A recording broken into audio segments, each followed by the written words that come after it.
வாரவலம் உறவுகளுக்கு அஸ்ஸலாமு அலைக்கும் வரஹ்மத்துல்லாஹி வபரகாத்துஹு. இனிய வந்தனங்கள். இப்போது நின்று பேசிக்கொண்டிருக்கின்ற இந்த இடம்தான் கடற்கரை. இன்றைக்கு 20 ஆண்டுகளுக்கு முன்பு இதே கடல்தான் ஆழி பேரலை என்கின்ற ரூபத்தில் வந்து மனித உயிர்களை வேட்டையாடி கோடிக்கணக்கான சொத்துகளையும் கோடிக்கணக்கான உயிரினங்களையும் அழித்து சென்ற வரலாற்றை நாம் திரும்பி பார்க்கின்றோம்.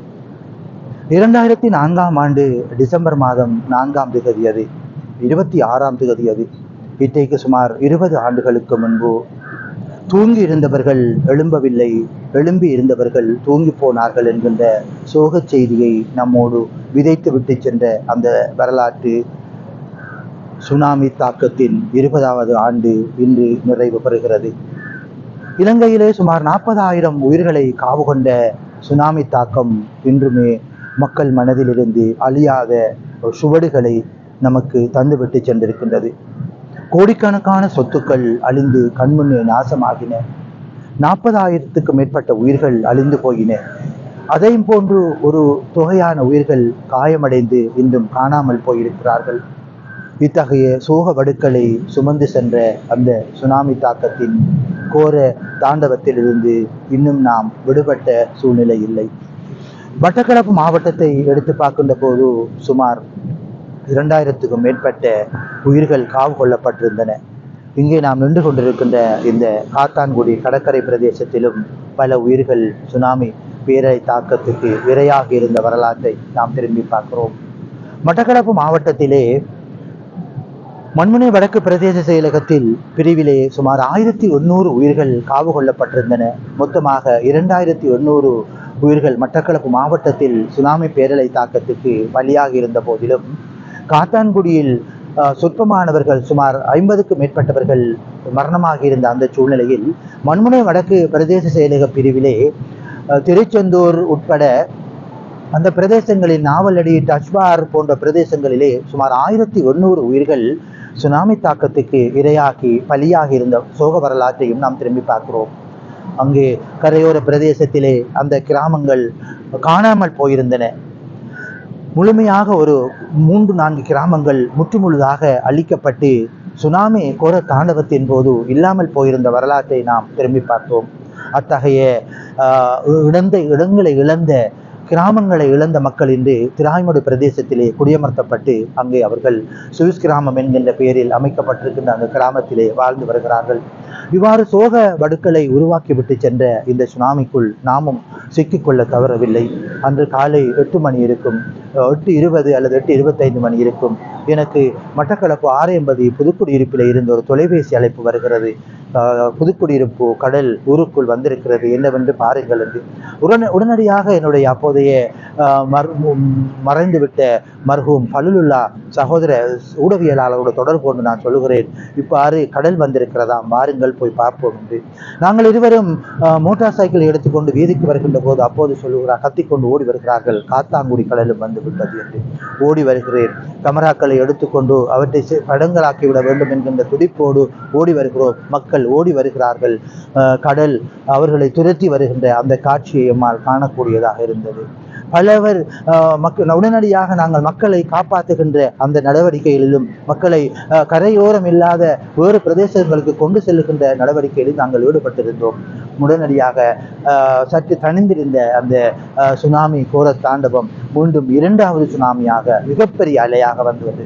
மிகப்பெரிய அலையாக என்னுடைய பார்வையிலே நான் ஒரு மதிலுக்கு மேல் ஏறி நின்று அந்த மிகப்பெரிய அலையையே நான் நினைக்கிறேன் ஒரு 12-13 அடிக்கு அந்த அலை கிளம்பி மேலே எழுந்திருக்கும். அந்த அலையை படமாக ஆக்கி கொண்டு நிமிருகின்ற போது திடீரென எங்களை நோக்கி வந்த கடல் எங்களையும் அதிலே மூழ்கடித்தது. என்னுடைய கமரா அத்தனை உபகரணங்களும் மோட்டார் சைக்கிள் உட்பட அந்த நீருக்குள் அமிழ்ந்து போனதை நாங்கள் உயிர் தப்பினால் போதும் என்று உயிர் தப்பி ஓடி வந்தோம். இறைவனுடைய உதவியால் நாங்கள் உயிரை பாதுகாத்து கொண்டோம். எங்களுடைய உபகரணங்கள் எல்லாம் நீரிலே மூழ்கி இருந்தன. சற்று நேரத்தில் நான் நின்ற அந்த மதில் இடிந்து விழுந்து அதற்கு பக்கத்திலே நின்று கொண்டிருந்த ஒரு சகோதரர் மரணமான காட்சியையும் நம்மால் காணக்கூடியதாக இருந்தது. அவ்வாறு பல சோக சுவடுகளை விதைத்துவிட்டு சென்ற இந்த சுனாமி கோர தாண்டவத்துக்கு இப்போது 20 ஆண்டுகள் நிறைவு பெற்றிருப்பதையும் நம்மால் காணக்கூடியதாக இருக்கிறது. இத்தகைய சூழ்நிலையில் தான் நாம் 20வது சுனாமி கோர தாண்டவத்தின் நினைவு கூர்ந்து கொண்டிருக்கின்றோம். இன்று நாடளாவிய ரீதியிலே பல்வேறு நிகழ்வுகள் பல இடங்களிலே நடைபெற்றுக் கொண்டிருக்கின்றன.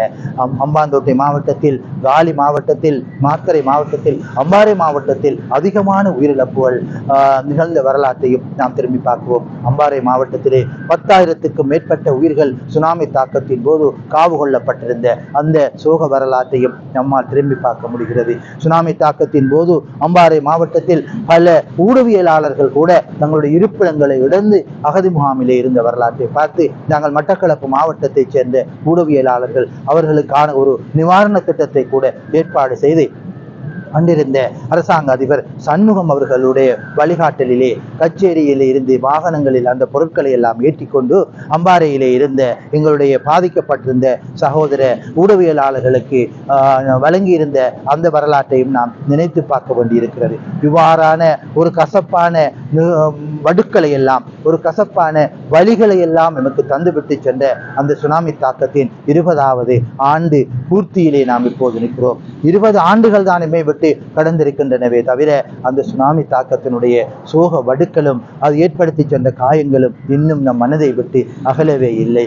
இப்போது கூட இந்த கரையோர பிரதேசங்களிலே இருக்கின்றவர்கள் சாதாரணமாக இங்கே நமக்கு முன்னால் அலை பொங்கி எழுகின்ற அலைகளை, அகோரமாக வருகின்ற அலைகளை பார்க்கின்ற போது சுனாமி வந்து கொள்கிறதோ என்று அச்சத்திலே இரவை பகலாக கழிக்கின்ற பொழுதுகளையும் நாம் பார்க்கின்றோம். கடந்த சில வாரங்களுக்கு முன்பு கூட கடல் உள்ளே போய்விட்டது என்று இந்த மட்டக்களப்பு மாவட்டத்திலே அம்பாறை மாவட்டத்திலே கரையோர பிரதேசத்திலே இருக்கின்ற பல 100 குடும்பங்கள் எழுந்து சென்று அன்று இரவை உறவினர்களுடைய உற்றார்களுடைய இல்லங்களிலே கழித்த அந்த சோக வரலாற்றையும் நாம் பார்க்கக்கூடியதாக இருக்கிறது.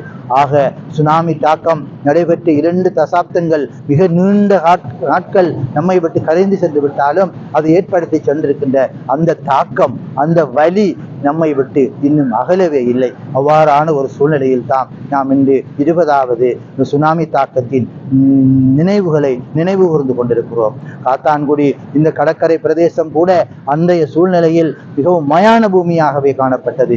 இங்கிருந்த இப்போது இருக்கின்ற கட்டிடங்கள் அப்போது இல்லாதிருந்திருந்தாலும் இருந்த ஒரு சில கட்டிடங்கள் அல்லது மக்களுடைய வீடுகள், மரங்கள் என்று பல ஆயிரக்கணக்கான சொத்துகள் அழிந்து கிடந்த வரலாற்றை நாம் அன்றைய நாட்களை திரும்பி பார்க்கின்ற போது காணக்கூடியதாக இருக்கிறது.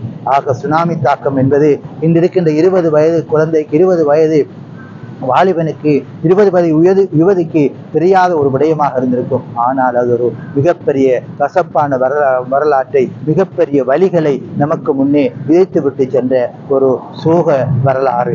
இலங்கை வரலாற்றிலே அவ்வாறானதொரு மிகப்பெரிய பேர அனர்த்தம் நிகழ்ந்திருக்காது. நிகழ்ந்த அந்த மிகப்பெரிய அனர்த்தத்தையும் மறந்துவிடவும் முடியாது என்கின்ற அந்த சோக செய்தியோடு உங்களிடமிருந்து விடைபெறுகின்ற நான் TL ஜௌஃபர் கான்.